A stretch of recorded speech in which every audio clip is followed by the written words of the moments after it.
how many waiters, waitresses, hairdressers, barbers, gig economy workers do you know that are making more than $400,000 a year, and why would they be targeted by this administration? I want to go back to the question that Senator Barrasso was asking you about on the service industry tax compliance. Mm-hmm.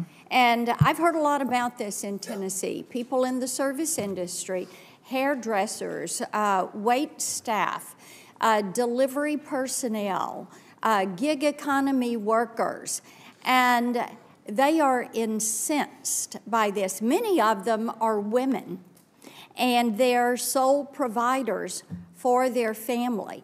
And you have said to Chairman Wyden and to Senator Crapo that you're not going after people under $400,000. So let me ask you this and put it to you this way. How many waiters, waitresses, hairdressers, barbers, gig economy workers do you know that are making more than $400,000 a year, and why would they be targeted by this administration? Senator, thank you for the question. I think if the IRS is successful going forward— How many do you know? Well, if the IRS is successful going forward, then the individuals and the occupations that you mentioned will see only impacts in service improvements, in particular with the Inflation Reduction Act funds, versus an increase in any audit rates. That's the goal. This is the contradiction. Please. You can say you're not going to go after anybody that is making less than $400,000. I don't know anyone in this category that would be affected by the service industry tip compliance program that is making more than $400,000 per year. So what you have done is to segment them out and say, we're carving you out so we can tax you more. And this is why there is such a contradiction in what this administration says and what it actually does. Let me return to a couple of questions that we discussed yesterday. Commissioner Reddick said, this is at a Finance Committee hearing last year, 53% of the IRS employees are in a full-time telework capacity. But as we discussed yesterday, this is concerning, considering that the IRS only picks up the phone about 20% of the time. And getting people back to work is going to be an imperative, getting them back to full-time work. So do you commit to exhausting funding for customer service staff before hiring new agents to go out and pick on people in the service industry?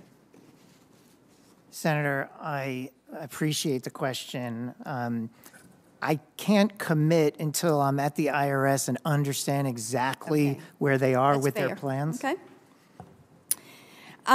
Let's talk about protecting data, because this is something the IRS has had kind of a checkered past when it comes to protecting consumer data. In 2015, over 700,000 Social Security numbers may have been stolen. 2017, the IRS notified Congress of over 100,000 federal student loan accounts that were accessed in a data breach. ProPublica in 2021, I think it's safe to say that there is a data security issue at the IRS.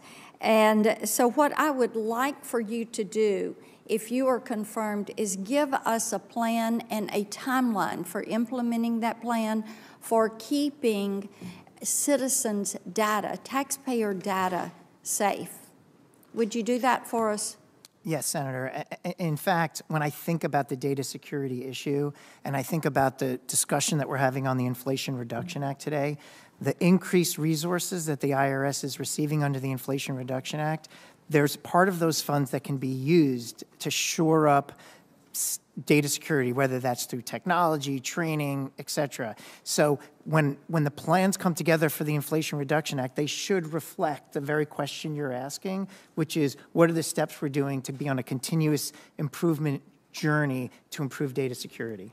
That is helpful, and we would hope that part of that plan is more customer service agents and less field agents that are going to go audit people who do make under $400,000 a year. Thank you, Mr. Chairman.